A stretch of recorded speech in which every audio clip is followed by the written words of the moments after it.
Kapolda Jawa Timur datangi Kabupaten Pandaan guna mendengar curhatan langsung warga Kabupaten Pasuruan.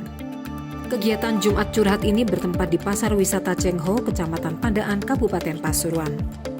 Pada kegiatan Jumat Curhat ini, Kapolda Jawa Timur, Irjen Pol Tony Hermanto, didampingi dengan Kapolres Pasuruan AKBP Bayu Pratama, dan juga Ketua DPRD Kabupaten Pasuruan Sudiono Fauzan.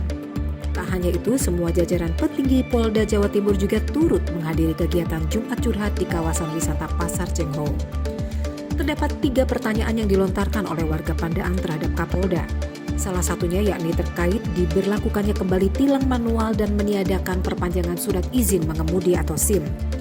Pertanyaan tersebut langsung ditanggapi oleh Kapolda Jatim bahwa kebijakan tersebut merupakan dari Kapolri dan nantinya akan ditinjau kembali.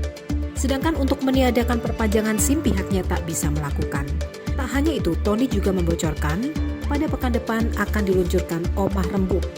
Nantinya kegiatan ini akan meminimalisir persoalan hukum di tingkat paling bawah yakni desa.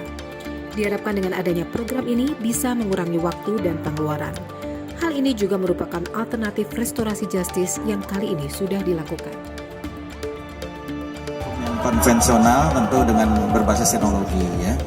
Ini juga tadi dijawab oleh Pak Dilantas, salah satunya sudah ditegaskan. Saya hanya menegaskan lagi tambahan dan tadi juga saya utarakan ya bahwa ada paradigma untuk kegiatan penegakan hukum dengan teknologi yang memang harus dijawab. Tentu tidak perlu dengan anggota-anggota kita hadir di lapangan, tetapi juga dengan memanfaatkan teknologi.